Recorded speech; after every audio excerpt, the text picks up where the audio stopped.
Hi guys, welcome back to Samscope learning. మీలో చాలామంది best engineering college ఎలా select చేసుకోవాలి అనే కన్ఫ్యూజన్లో ఉండి ఉంటారు. ఇంకా కన్ఫ్యూజన్ తీసివేయండి, నేను వచ్చేసాను, మీకు క్లారిటీగా చెప్తాను. మీరు ఒక బెస్ట్ కాలేజ్ సెలెక్ట్ చేసుకోవడానికి నేను కొన్ని కీ పాయింట్స్ చెప్తాను. మీరు కాలేజ్ సెలెక్ట్ చేసుకునే ముందు నేను చెప్పిన ఈ పాయింట్స్ అన్ని సాటిస్ఫై అవుతున్నాయా లేదా అని చెక్ చేసుకోండి. సో వీడియో చివరి వరకు చూడండి. ఒక మంచి టిప్ చెప్తాను, అది మీరు ఒక మంచి కాలేజ్ సెలెక్ట్ చేసుకోవడానికి చాలా యూస్ఫుల్గా ఉంటుంది. First point, placements. ఫస్ట్ మీరు ఒక కాలేజ్ గురించి తెలుసుకోవాల్సింది ఆ కాలేజీలో ప్లేస్మెంట్స్ ఎలా జరుగుతున్నాయి, అంటే ఆ కాలేజీకి ఎన్ని కంపెనీలు వస్తున్నాయి, వాటిలో యావరేజ్గా ఎంతమంది సెలెక్ట్ అవుతున్నారు, అండ్ ఆ కాలేజీ యావరేజ్ ప్యాకేజ్ ఎంత, హైయెస్ట్ ప్యాకేజ్ ఎంత, కాలేజీ వాళ్ళు ప్లేస్మెంట్ ట్రైనింగ్ ప్రొవైడ్ చేస్తున్నారా లేదా అని ప్లేస్మెంట్ రిలేటెడ్గా ఇవన్నీ మీరు తెలుసుకోవాలి. సో నెక్స్ట్ పాయింట్ వచ్చేసి non CS means mechanical, civil, triple E branches వాళ్ళు ఉన్నారు. పర్టికులర్గా వాళ్ళకి ప్లేస్మెంట్స్ ఎలా వస్తున్నాయి, ప్లేస్మెంట్స్ వస్తున్నాయా లేదా తెలుసుకోండి.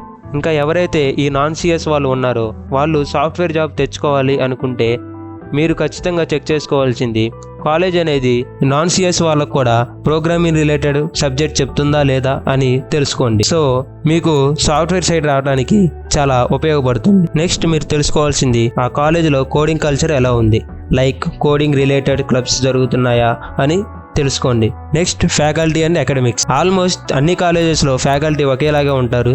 ఈ పాయింట్ని మీరు గట్టిగా స్ట్రెస్ చేయాల్సిన అవసరం లేదు. కాకపోతే టీచింగ్ అనేది ఇంగ్లీష్లో ఉందా లేదా తెలుసుకోండి. ఎందుకంటే బై ద ఎండ్ మనకి ప్లేస్మెంట్ రావాలంటే మనం ఇంగ్లీష్లోనే మాట్లాడాలి. సో మనకి ఫస్ట్ నుంచి అలవాటు అవుతూ ఉంటుంది. సో టీచింగ్ అనేది ఎలా ఉందో తెలుసుకోండి. మ్యాక్సిమం మనం సెల్ఫ్ లెర్నింగ్ చేసుకొని అన్ని సబ్జెక్ట్స్ పాస్ అయిపోవచ్చు. సో మనం పాస్ అవ్వడం ఫెయిల్ అవ్వడం అనేది మన సెల్ఫ్ లెర్నింగ్ మీద డిపెండ్ అయి ఉంటుంది. సో బీటెక్లో పాస్ అవ్వాలంటే సెల్ఫ్ లెర్నింగ్ ఉండాలి. నెక్స్ట్ పాయింట్కి వెళ్తే హాస్టల్స్ అండ్ క్యాంటీన్. హాస్టల్స్ ఎలా ఉన్నాయి, హాస్టల్లో ఫుడ్ ఎలా ఉంది, ఇంకా హాస్టల్లో వైఫై అనేది అవైలబుల్గా ఉందా లేదా తెలుసుకోండి. బికాస్ వైఫై మీకు చాలా చాలా చాలా ఉపయోగపడుతుంది. బీటెక్లో మీకు చాలా ఎక్కువగా ఉపయోగపడేది వైఫై. సో అది ముఖ్యంగా తెలుసుకోండి. నెక్స్ట్ క్యాంటీన్ ఎలా ఉందో తెలుసుకోండి. So next point, clubs and freedom. So కాలేజీలో కల్చరల్ క్లబ్స్ ఉంటాయా లేదా తెలుసుకోండి. Like dance clubs, musical clubs, ఇలా ఇవి ఉంటాయో లేదో తెలుసుకోండి. సో ఇవి గైస్ మీరు ఒక బెస్ట్ కాలేజ్ సెలెక్ట్ చేసుకోవడానికి ఉపయోగపడే కీ పాయింట్స్. సో చివరిలో ఒక టిప్ చెప్తా ఉన్నా కదా. సో టిప్ ఏంటంటే ఇన్స్టాగ్రామ్లో సెర్చ్ ఆప్షన్లో మీరు తెలుసుకోవాలి అనుకుంటున్న కాలేజ్ నేమ్ సెర్చ్ చేయండి.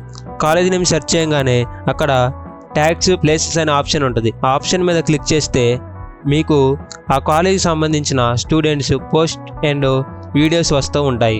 సో ఆ కాలేజ్ స్టూడెంట్స్ని మీరు కాంటాక్ట్ అయ్యి ఈ డీటెయిల్స్ అన్నీ తెలుసుకోండి.